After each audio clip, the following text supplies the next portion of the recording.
first ones, I think, was probably just anchoring in when my mom and my dad, I had 4 different fathers.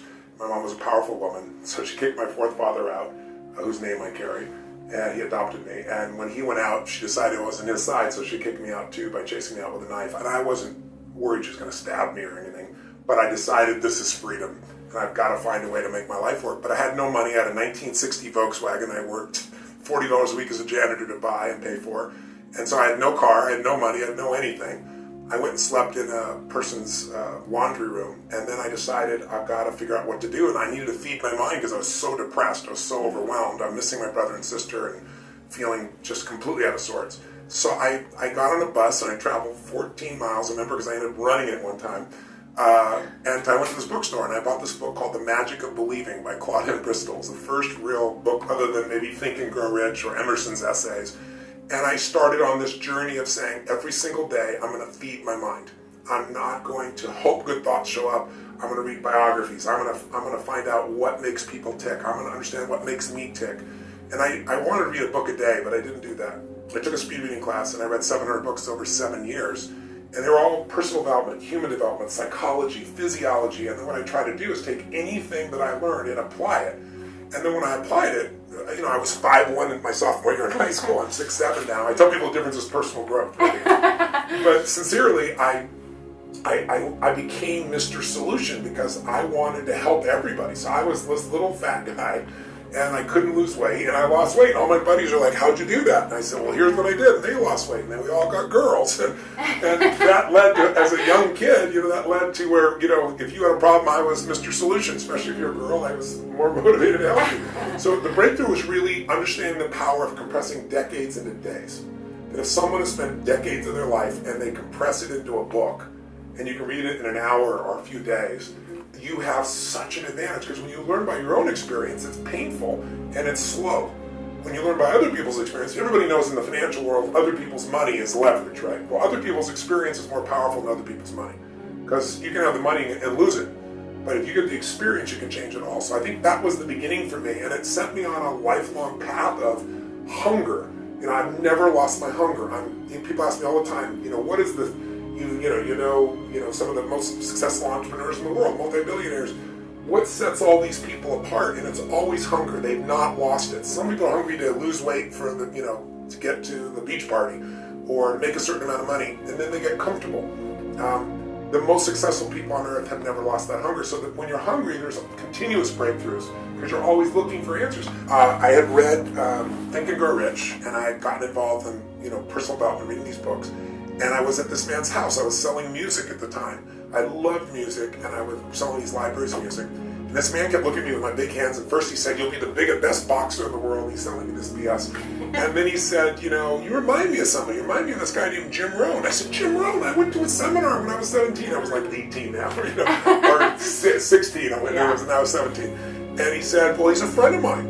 He said, "He's doing a seminar." I said, "I've been doing a seminar." He said, "He's doing another seminar down at the South Coast Plaza Hotel in Orange County. Come down and I'll introduce you."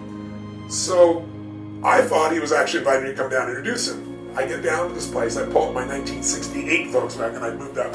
Oh. And I gave the keys to the valet, and the car, he turned it off and it blew up. It was kind of crazy. I'm wearing a blue, leisure suit that I had those days with this fake gold chain. I had no money. I got this stuff at the thrift store. And I went in and I heard him speak again. And first of all, I couldn't find this man. And it turned out the man was just selling me so I'd leave.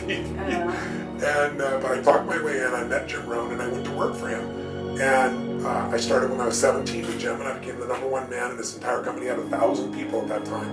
And I just grew because I believed so much in changing people's lives. I wasn't doing it for money. I wasn't doing it for stars on my chart. I really was driven to change people's lives, and people felt that. You can't fake that.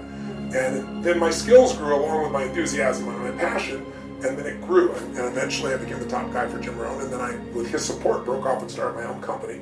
And I promoted Jim Rohn and other speakers. And then eventually I became the main speaker that I was promoting, because I was, I was more popular in what I was doing than the people I was promoting. Yeah. So that obsession with adding more value than anybody else ever dreamed of. I mean, my entire life from the very beginning days was, how do I do more for others than anyone else on earth? How do I give them experiences that are lasting? How do I create change where change was impossible? How do I take somebody who's been in therapy for 7 years and in an hour produce that result? And the way I did that was by challenging traditional psychologists and psychiatrists and getting on national radio and saying, give me your worst patient, I'll handle them in an hour, which was pretty abrasive. As a young kid, you can get by with that stuff. But the best part was I backed it up. And so one of the first interventions I did was in Vancouver, British Columbia, Canada, on the radio. And this psychiatrist got on the phone and just on the radio live and just thrashed me. You're a liar, you're a charlatan, people like you should not be allowed on the radio. And I said, sir, I said, are you a scientist? He said, of course I'm a physician. I said, well, a scientist would never make an assumption. And I said, you've never met me, right? No. You've never met my clients? No. And you're calling me a liar on national radio. I said, you must be stating your hypothesis. Your hypothesis is that I'm a liar and a charlatan. And if you're stating a hypothesis and you're truly a scientist, you got to be willing to test it. Am I right? Yep. He goes, well, yeah, it's great. I'm doing a free guest event at the Holiday Inn tomorrow night. Anyone hearing my voice can come. I'm going to do a series of demonstrations, and I'm going to take one of your clients and turn them around. I said, share with me somebody that you've never been able to change. I said, I'm sure you got plenty of those. You want to play hardball? I can play hardball. He goes, well, I have patients that aren't ready to change yet. I said, I haven't found any. Of course, I've done 3 therapies total. But I had so much belief. So long story short, he told me this woman he'd been working on for 7 years with a snake phobia. A phobia is not just a fear, it's an uncontrolled response to fear. So like, she dreamed the snake would bite her on the face, and then the adrenaline would shoot through her body and wake her up. And this would happen 4 to 7 times a night. Oh my goodness. 7 years. So, he was put in a corner, and so he brought her down, and it took me about 15 minutes. At the end of it, I tested first, and she's screaming and shaking, and then I wrapped the snake around her. And that changed my entire career, because in that moment, there was no question. Everybody in the audience saw this woman is transformed.